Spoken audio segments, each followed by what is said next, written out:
Well, it's, oh, that's really loud. Goodness gracious. Was Chris sitting against the wall? You guys, it was a little. Okay, it's 4:01, so we're going to call to order the Solid Waste Management Authority meeting. This is a special session meeting, Tuesday, November 13th, 2018. Would you please call the roll? Commissioner Cowan? Here. Commissioner Naffa? Here. Commissioner Greeno? Here. Chair and Score? I am here. Let's all stand for the Pledge of Allegiance, please. And begin. I pledge allegiance to the flag of the United States of America and to the republic for which it stands, one nation, under God, indivisible, with liberty and justice for all.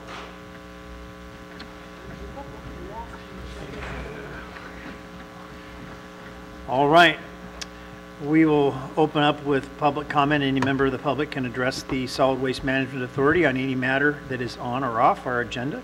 After receiving recognition from myself, please state your name for the record and try to limit comments of public comment for this time for 3 minutes. Do you have any general public comment this afternoon? Ms. Cooper. General public comment. Eileen Cooper. Hi there. Welcome back all. I'm very dismayed, a little bit upset about the unnecessary rate hike that you're proposing. I see that our recycling is completely subsidized by our trash pickup. I mean, recycling's free. We just come and get it, right? Well, it's not free. And we are being very inefficient in the way we do it. And I don't want to pay for something so inefficient that's being subsidized for the trash pickup, and trash pickup rates are going up. There is no reason why people cannot store their recycled goods more than once a week. It doesn't rot. And we can give the big bins, the really big bins, to recycling. And we are burning up fossil fuels like skyrockets, going around and round and round with the recycling trucks, the same rate that we're going with the trash trucks. We are burning up people's time. We are burning up energy. We are being inefficient. And I don't think we should pay for this. The recycling can be much more efficient. And you don't have to take it from me. You can just, I think we need a systems engineer to integrate this, because I see tremendous inefficiency.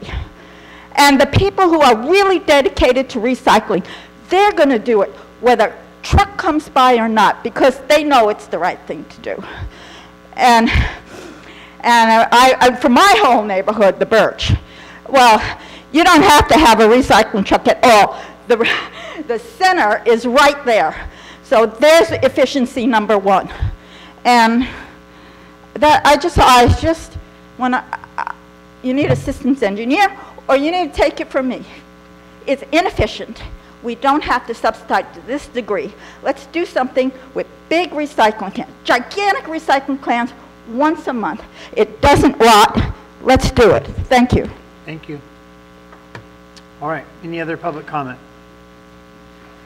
All right, we'll close public comment and we'll move on with our consent agenda. We have 3 items of the minutes from the special session on October 16th.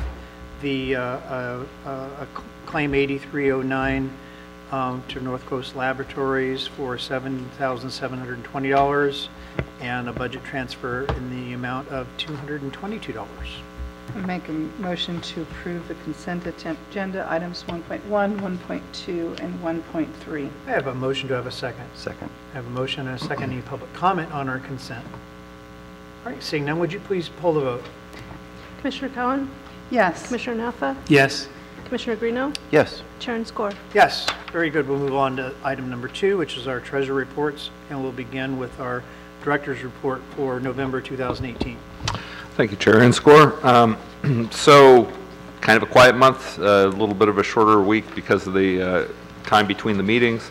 Our auditor is in town, so we're in the process of assembling the information. In fact, I've sent each of you commissioners a questionnaire from the auditor regarding related party transactions. Those are situations where you might have a charge account at the transfer station or have a financial interest in any of the authority's contractors. I'm not aware of any related party transactions, but it is part of our paperwork that we have to do as part of the audit. So if you could complete that and send it back, that would be great. We're working with Jim Barnes, the county engineer, regarding the update on the landfill permit. I'll be meeting with him tomorrow in that regard. We're continuing trying to get Aldercamp's attention to do the vegetative maintenance out at the landfill. Attached to the director's report is a public service announcement we sent out, and I'd be happy to let anybody know who's listening at home. As winter approaches, one of the public services that we provide through the Del Norte County Transfer Station is we do make untreated wood available. So if you have a wood stove at home or a fireplace and need to keep warm, then you can come and get some wood. You do not have to be a paying customer disposing of materials, but you do need to be really clear about what you're doing.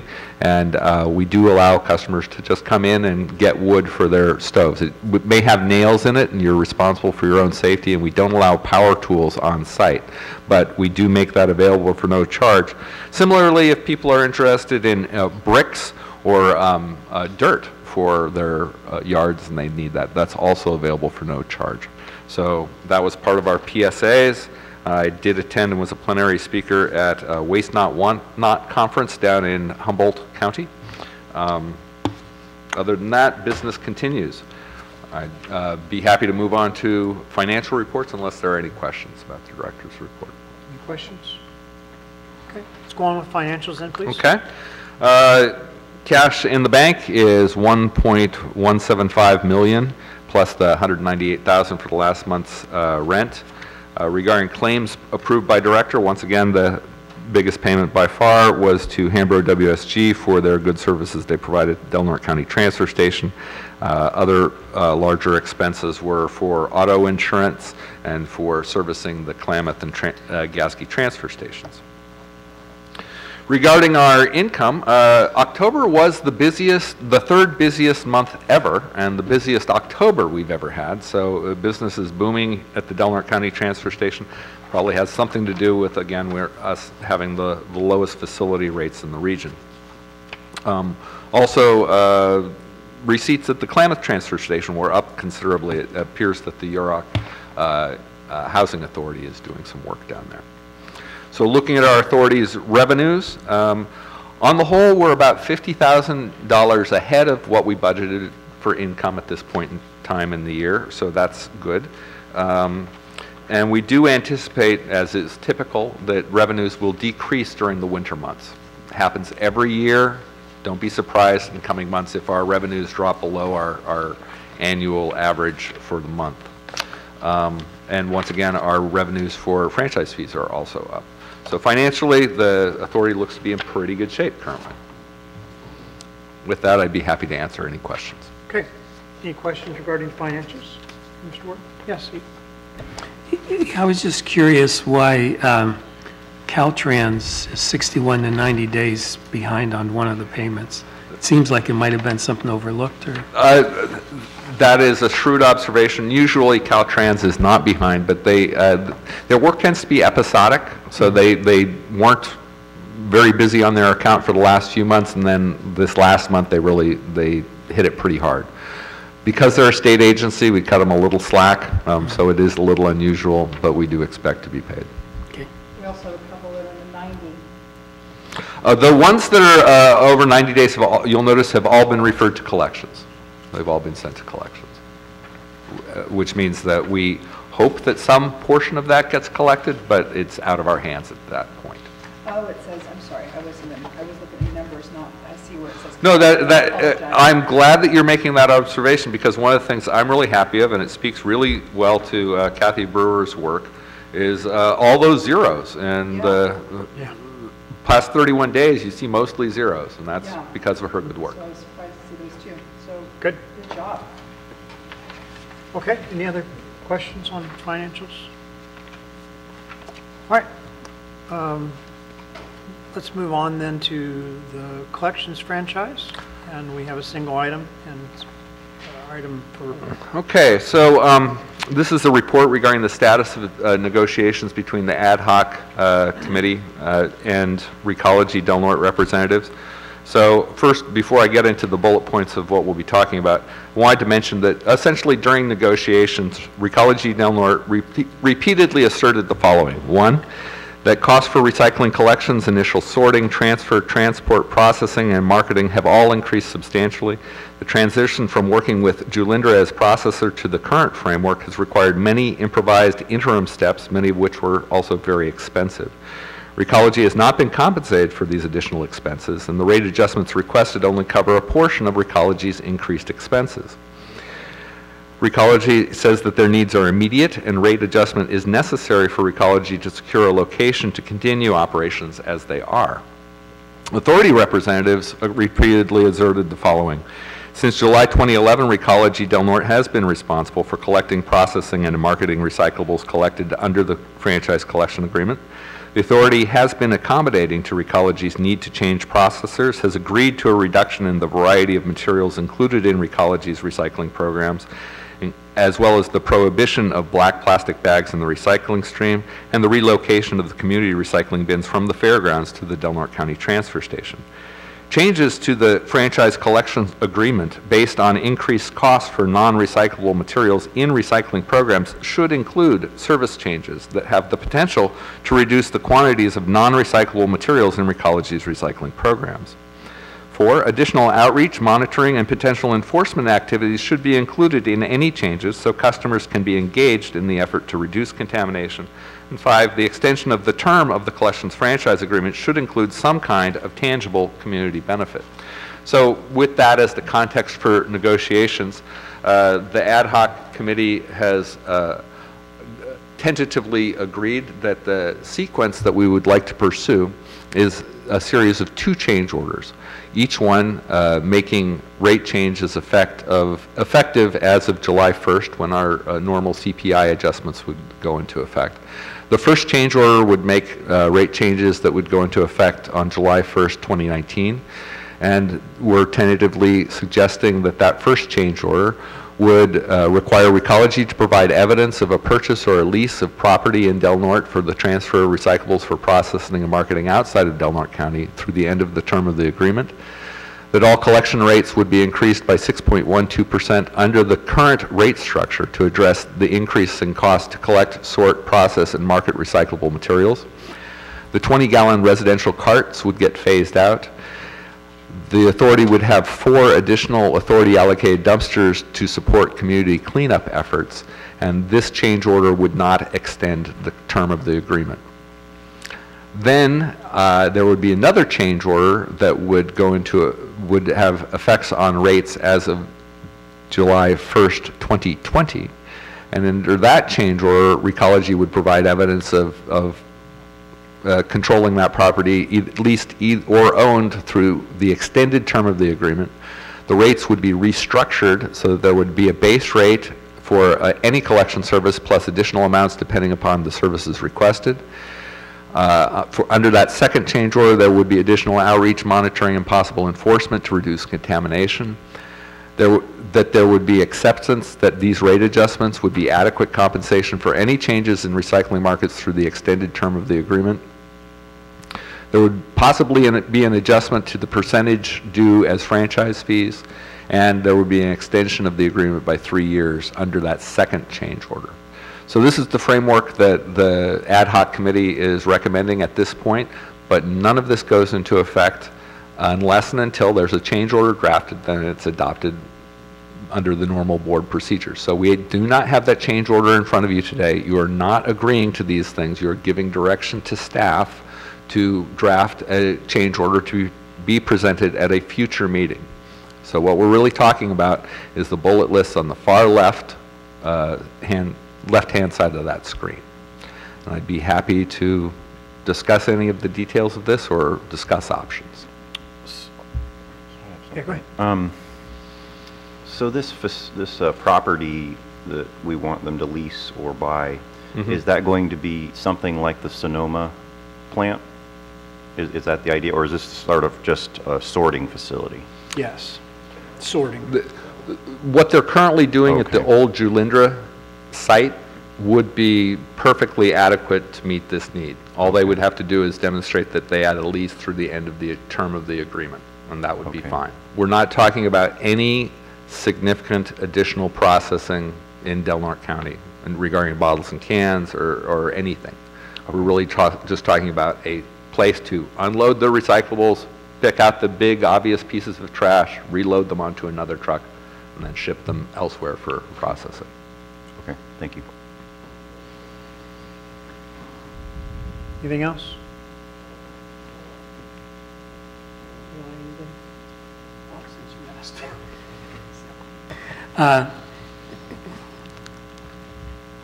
I felt that it was really important that we try to get some more public benefit included. And, you know, I certainly welcome, you know, any input from the other board members here to see if there's something else. I'm trying to think out of the box, and we've talked about some things during our meetings. One thing being, for instance, with the yard waste, possibly getting a container for the yard waste, trying to reduce the price, because currently it's around $10 a month. But it says on the sheet, in other words, if that's the only service you have. But I think if someone has the collection service, then the brush only should be a lesser amount, possibly $5 a month. And if we did that, I know in our meeting we talked about that it's $150 to take something to the landfill, but it's $70 to take yard waste and get rid of yard waste. So it's much less, and I'm thinking if we can keep as much yard waste out of going to the landfill, then that would be an improvement for us.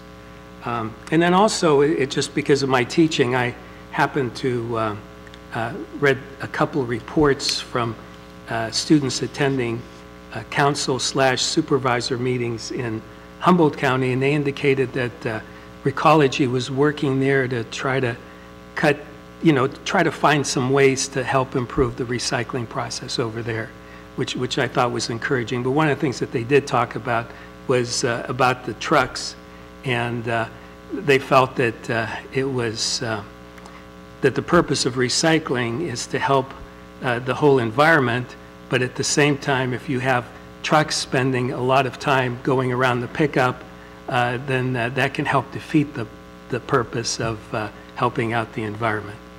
So somehow all of that has to be taken into consideration, and I just felt that we need to have like a bigger picture where we can look at it, and then hopefully from to be a more proactive community if possible.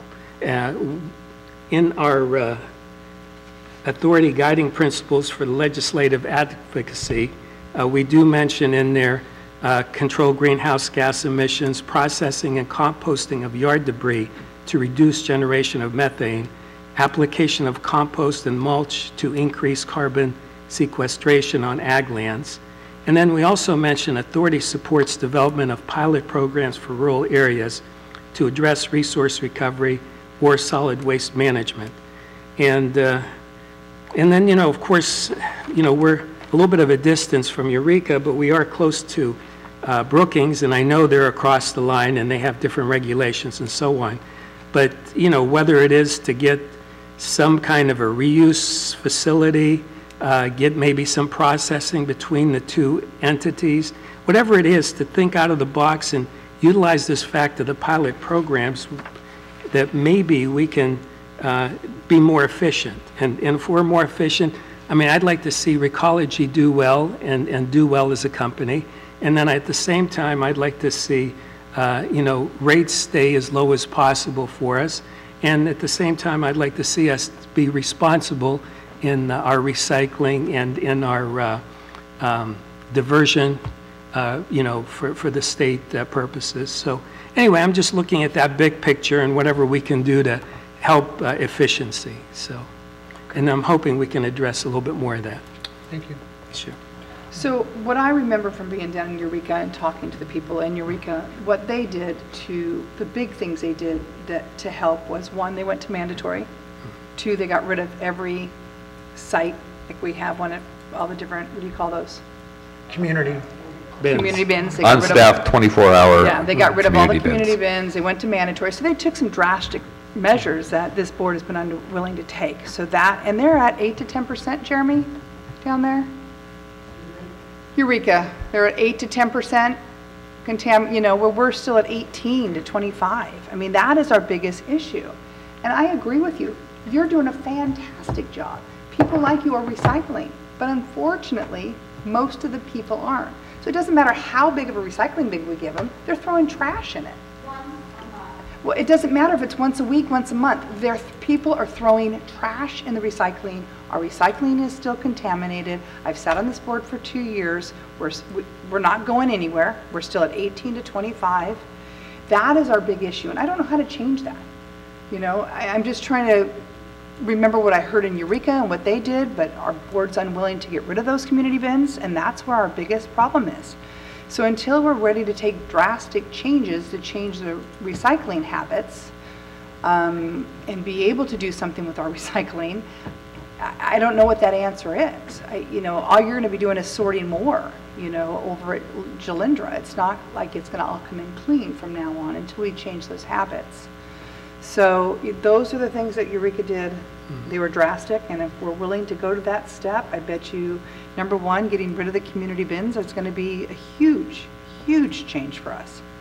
But no one's willing to do it, and I'm not sure.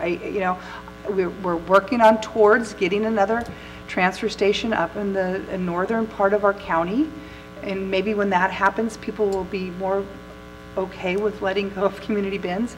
But I think until we get rid of those, we're always going to have that high contamination, which is just kind of the domino effect. I think that and I don't disagree with either one of your assessments. The part of this will be addressed in year 2 or phase 2 when we restructure our rates, so that recycling has never been free. There's always been a cost associated with a truck picking up something. That's just how people see it. The perception has been that it's free to do this. It's never been free. It always has a cost associated with it. When we go back, because my intention at least is that if we make this first phase 1 step to address the losses that Recology has faced with the changing global market, that we immediately begin addressing a revised rate structure that addresses what does it cost to provide these services, whatever these services are. And when people start evaluating what services I want, and this is what it costs, then I think we have some leverage to address some of these things. I think it's not happening as fast as we'd like it to happen, but the fact of the matter is we need to continue to move the material. We have to move the material, whether we like it or not. The outreach that we've done, education-wise, has not made a significant difference. There's been some marginal improvements. Certainly our commercial customers are doing a little bit better job. Some of our residential routes are doing better than others. But really what we're doing from my perspective between now and over the next 18 months is giving us time to truly readdress what our rate structure is going to be. And if we can't come to a conclusion on that, then that's why there's no extension in this first change order. If we can't come to that and find something that's going to work and put a structure in place that addresses all these things, then I think that the likelihood is that this is going to go back out to bid, and there'll be a complete reset. And my guess is whether it's Recology or any other company that's bidding in the future, some of these things that are the problems, like the community drop-off bins, they're going to say that's not part of our. If you put that in the RFP, if anybody that does their homework on this realizes just what that, if you say you're going to pick that stuff up, what does it cost you? And so if they're going to pick it up, then the cost is going to have to go up. I mean, if I was a company that was bidding, I would say, listen, if that's a requirement, well, okay, that's a requirement, but here's the cost to do this.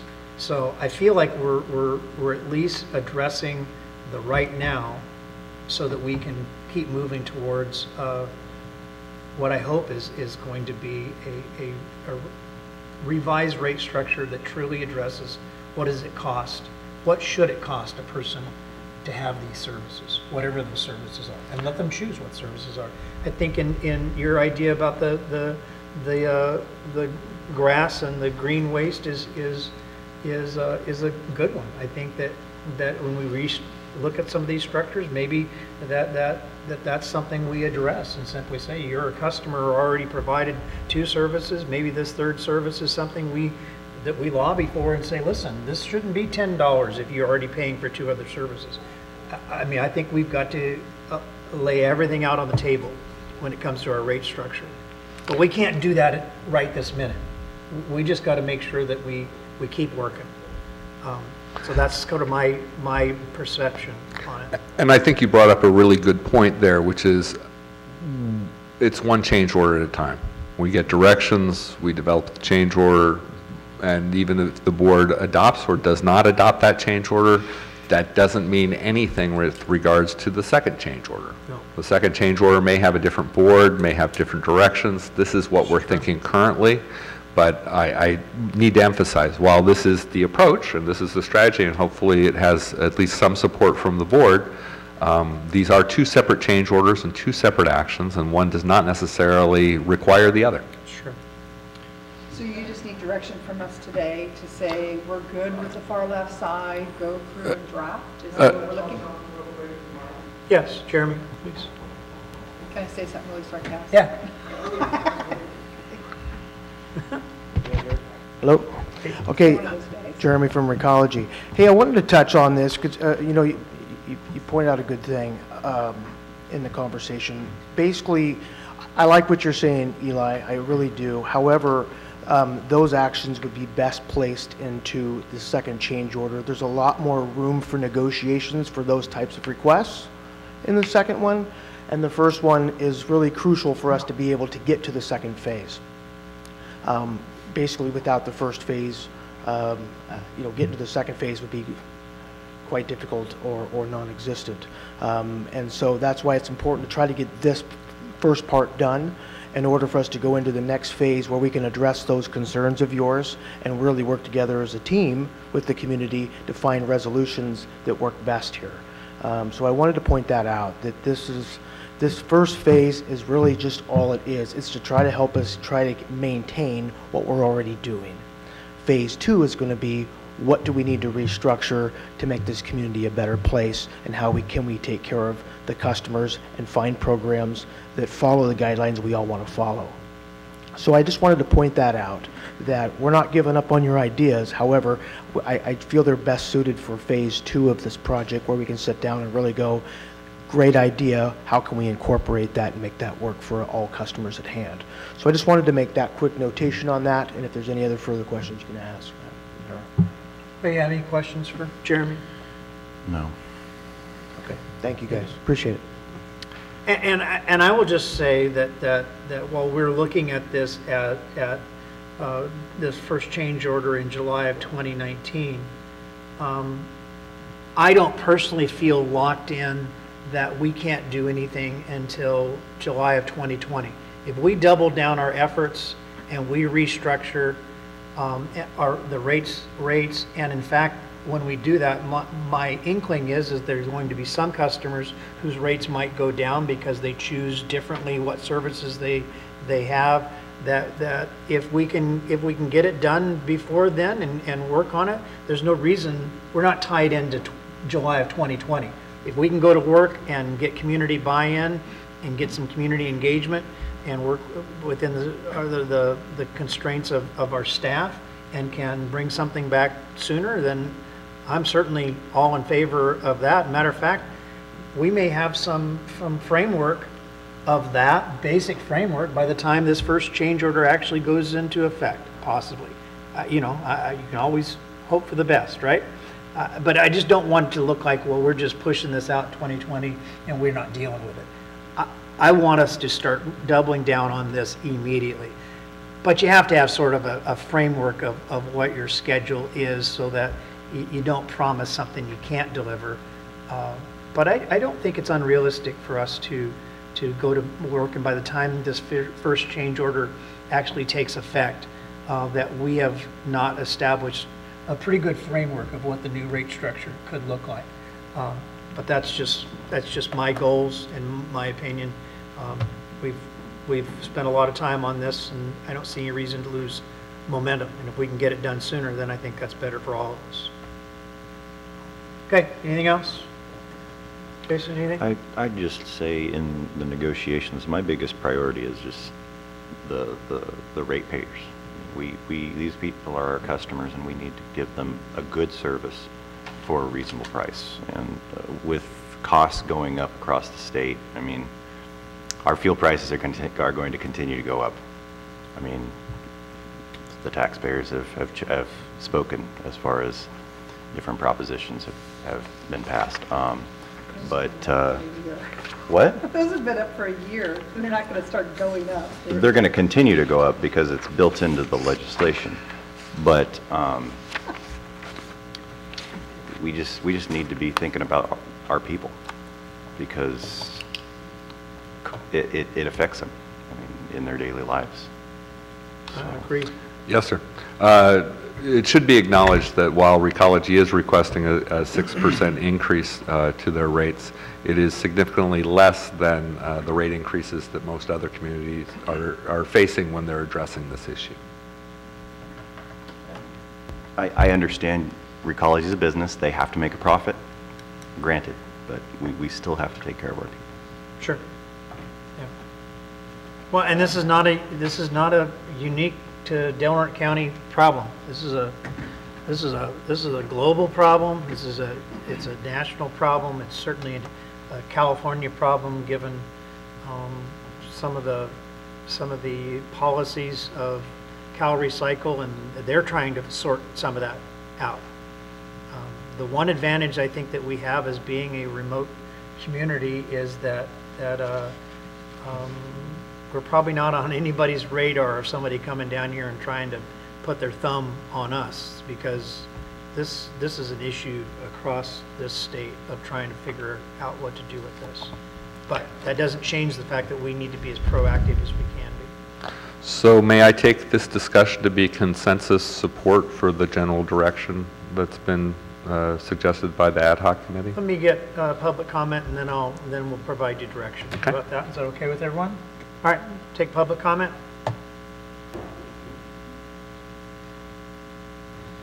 Hi. You know, I'm not one to presume that this is an unfair rate, but I just am pointing out some inefficiencies that I see that are very obvious. And I've come here and said, when I've heard that the cardboard is getting wet from the other recyclables, we'll do a dual stream. No, it never comes up.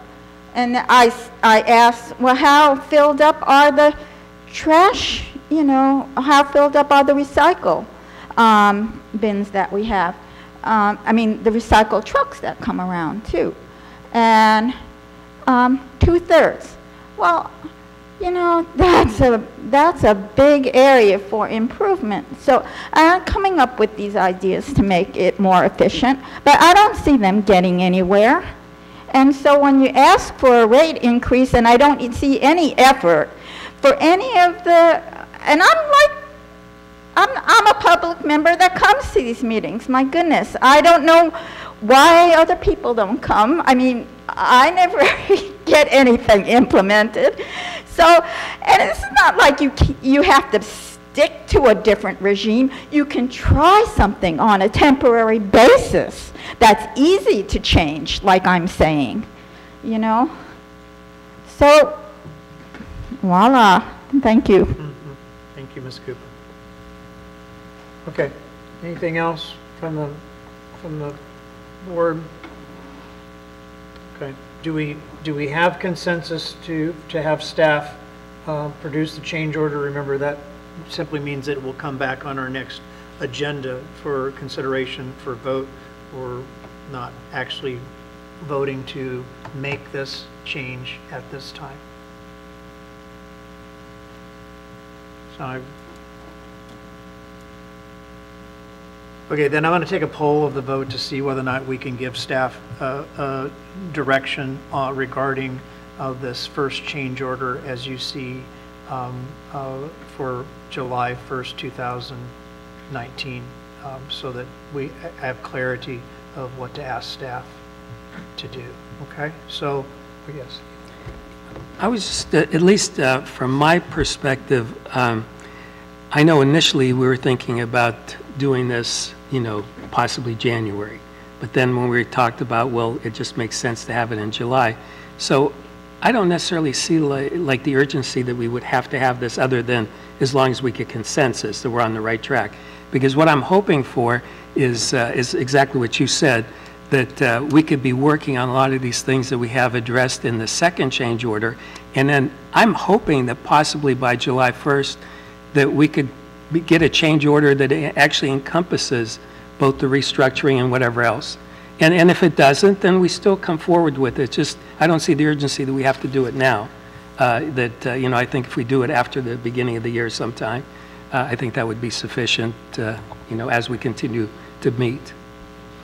The one thing I'll highlight is, as I was looking at this, it appears that there's nowhere in the contract where they're actually paid explicitly for processing, so that would functionally be a new rate. So it's a rate ordinance. So from the time that the board actually approves the change order to the time that the rates would go into effect, you need at least 90 days. So that's part of the reason for the time lag. So essentially, were we to have everything in place so that we say we're able to negotiate restructured rates, those would have to essentially be nailed down more or less come about March. So that's potentially challenging. But that's the issue. And then of course also significantly, and Recology did raise this issue, when you deal with the rate restructuring, then customers will change their behavior based on the rates. So it becomes more difficult to predict how many customers of what categories you'll have. And so it becomes more difficult to project exactly how the contract will change. So that is a challenge for Recology, and that's part of the reason why we all care very deeply about where we did negotiate restructured rates, that we all want to spend a lot of focus on that to make sure that we're all content with where things are going. Yeah, and I will just say that my comments regarding the framework, my perspective was that by the time we get to next July, we will have that framework. But a framework doesn't necessarily mean that it's actually defined, because there's obviously going to be just what Mr. Ward said.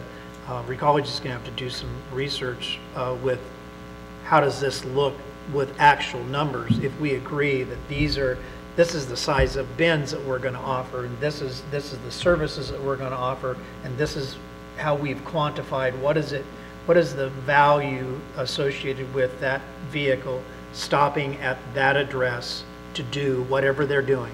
I mean, once we establish those parameters, I think we can have this framework, but it's going to take some time after you have that framework to fill it out, to actually put it into place. And as Mr. Ward just said, from the first time that you see that in a meeting like this, you're talking about 4 months before it's done. You look at it, then you do your change order, and then you introduce your ordinance, and you got 3 months on top of that. So I think that if we don't move on this first change order now, so that Recology has this sense that we're addressing this piece of what their losses have been in trying to continue to provide these services, I'm not overly optimistic about how well our negotiations are going to go if this piece isn't, as that's what Jeremy just said, if this piece isn't there, I'm not sure that we're going to be able to say, well, we'd like you to do this, this, and this. That's just my impression, but I could be wrong. But I think that that's at least a reasonable assumption. So, but we do need to provide clear direction to staff of whether or not we want to bring this change order back to our next meeting. If we don't bring it back to our next meeting, if we push it to January, then we're talking about 4 months after that, which takes us to April. So anyway.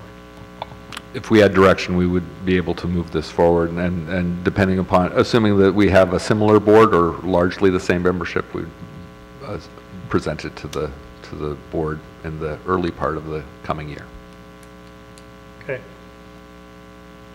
All right. Again, I want to make sure we have absolute clarity for staff, because I don't like staff wondering, was that a nod? Was that a yes? Was that a I guess so. So once you poll the vote, so the only question that we have right now is whether or not to direct staff to prepare this change order. Yes. Okay. Eli? Yes. Okay. Greeno?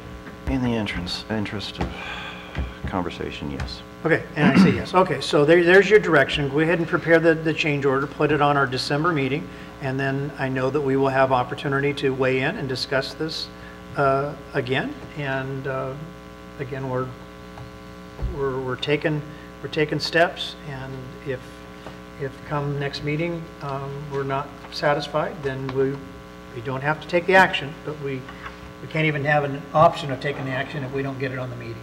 So, okay. All right, Mr. Ward, you have clear direction? Thank you. Okay, the last item on our agenda is regarding guiding principles for legislative advocacy. Well, there you go.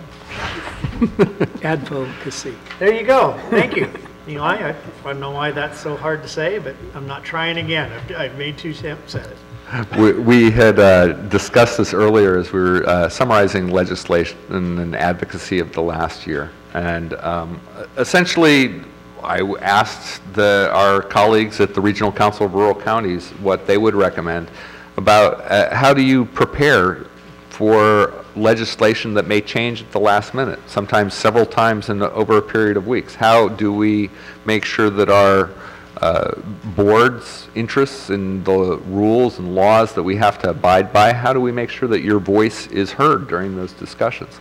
So what RCRC does in other communities, they essentially have guiding principles for legislative advocacy, which are general statements, so that if there's a law or regulation that obviously flies in the face of these adopted principles, that there's at least some mechanism by which the board is assured we're not going out of line in terms of what the board's interests are, and that we have the capacity to engage in these discussions in a timely manner. So what would happen if the board adopts such guiding principles is that if there's legislation or regulation that is addressed by any of these guiding principles, that staff could, with the approval of the chair or the vice chair, draft such a letter and send it off, and then it would be reported at the next board meeting. But that, again, would enable us to act on some of these general issues. So today, I'm just presenting a draft. You can comment in any way that you see fit regarding this draft, but let me discuss, if I might, item by item, how these items got to be here, and what is some of the legislative history about why we would want to adopt positions on these things. So just going point by point on solid waste management and recycling issues, one of the things that happens is bans. So one of the guiding principles of the California Product Stewardship Council is no ban without a plan. Part of what happened when we first started recycling televisions is televisions were accumulated at a place that was able to recycle them, and they had a big pile of leaded glass, and the Department of Toxic Substances Control was asked to review their operations at the plant, and they looked at that big pile of leaded glass and they said, you know, that's a hazardous waste. I said, wait a minute, all these televisions that have been just disposed in the landfill aren't hazardous waste. How is it when we take a piece of this and we start to process it, now it is? They said, well, it's always been hazardous waste. So immediately, televisions were banned from disposal. This created what's known in the industry as a train wreck, because there was no good way to manage those materials other than landfilling them, so all local governments were kind of scrambling.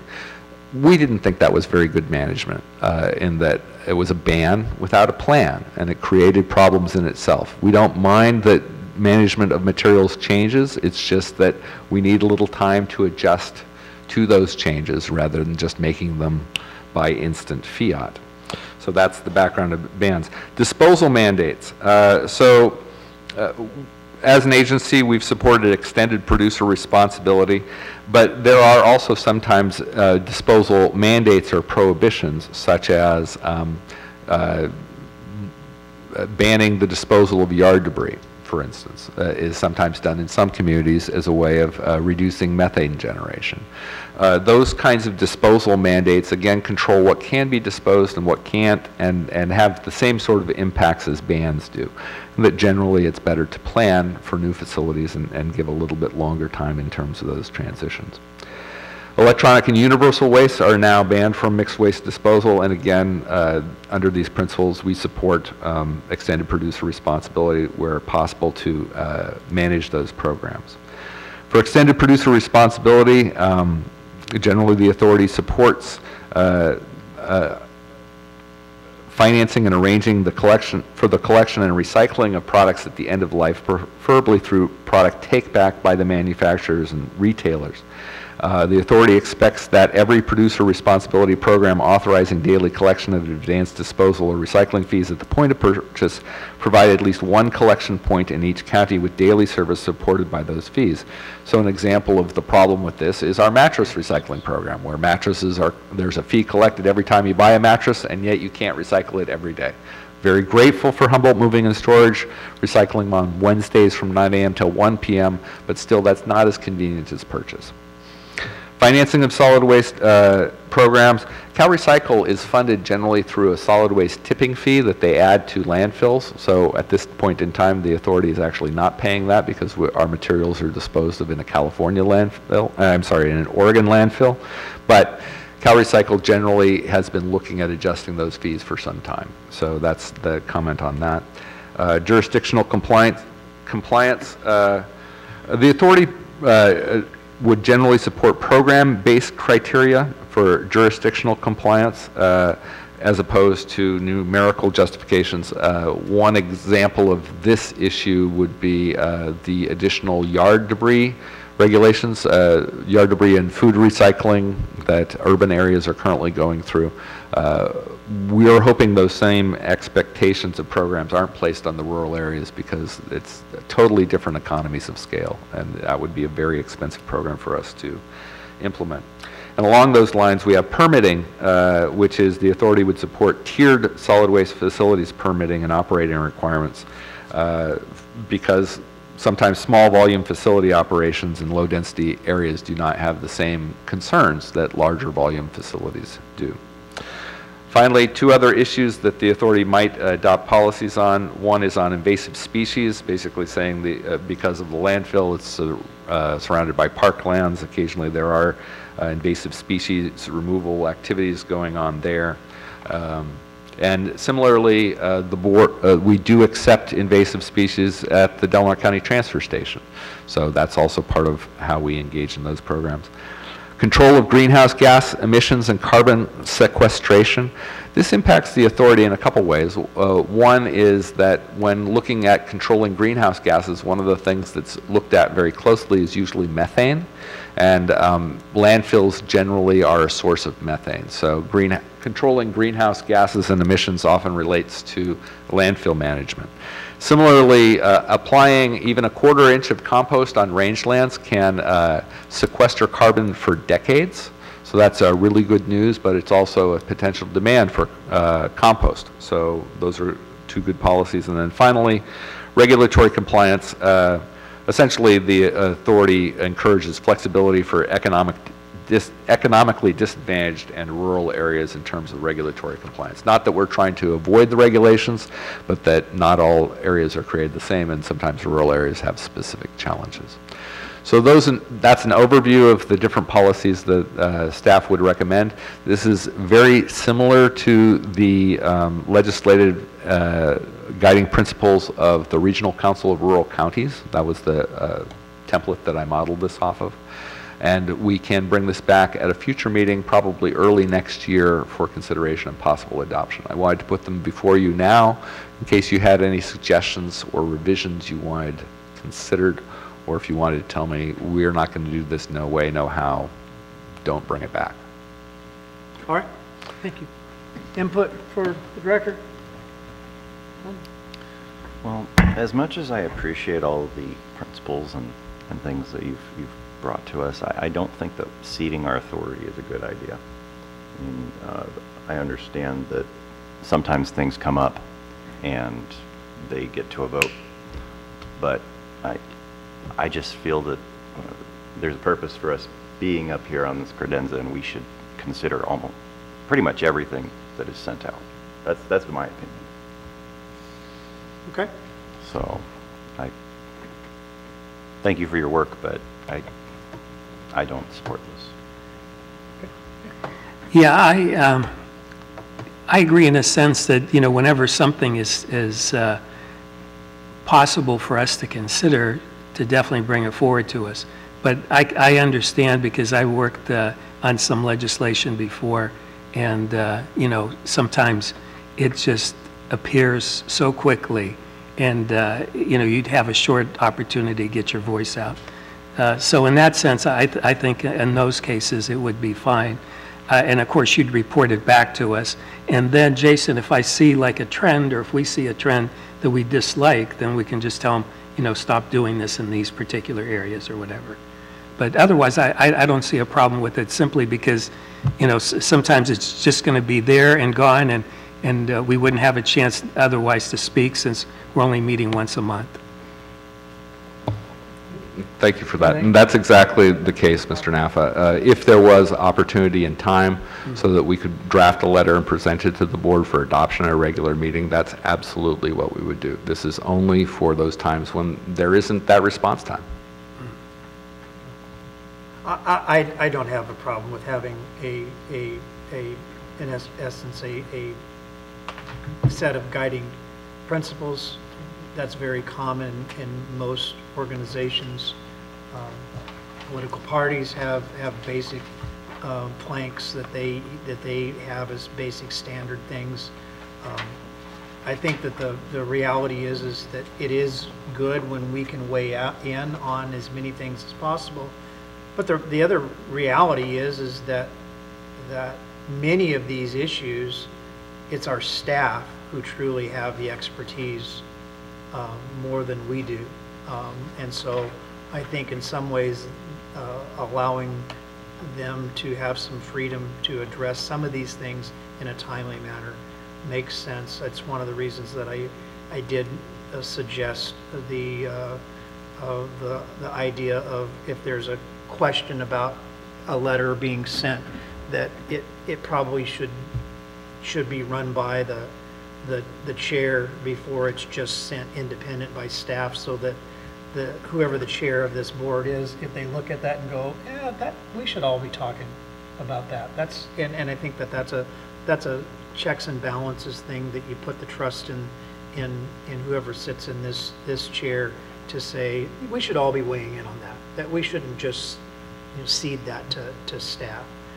But there's certainly things that, again, since we meet once a month, that I think providing some freedom, if there's a principle that we don't agree upon, or we think needs to be removed or added, then I think that would be my goal. But again, I don't have a problem with the draft as it is, or the general practice. So I would say, without having anything that has been said, I don't want this in here, or I don't want that in here. Put put it on a future agenda, and we'll see if it gets approved. Bring it back in February. Okay, sounds good. All right, Chair, can I point out one thing? absolutely, We have the meeting, next meeting is Tuesday, December 20th. yes. 20th is a Thursday, so are we doing Tuesday the 18th? Or are we Yes. doing Thursday the 20th? No, it's Tuesday. Thank you. So it is the 18th, okay. It is the 18th. I just want to double check, that's what's in my calendar for 4 PM. And we do need to, of course, obviously, Mr. Howard's not here, but are those of you who are here, are you all going to, I mean, I know we're getting closer to the Christmas holidays. I don't want to be in a situation where we don't have a quorum. Are you going to, you Yes. guys planning on being here? Okay. I'm planning on being here, Okay, yeah. good. Then we'll have a quorum. Okay, anything else that we, for the good of the order this afternoon? If not, then we will stand adjourned until Tuesday, December 18th at 4 PM. Thank you. Thanks, Chair.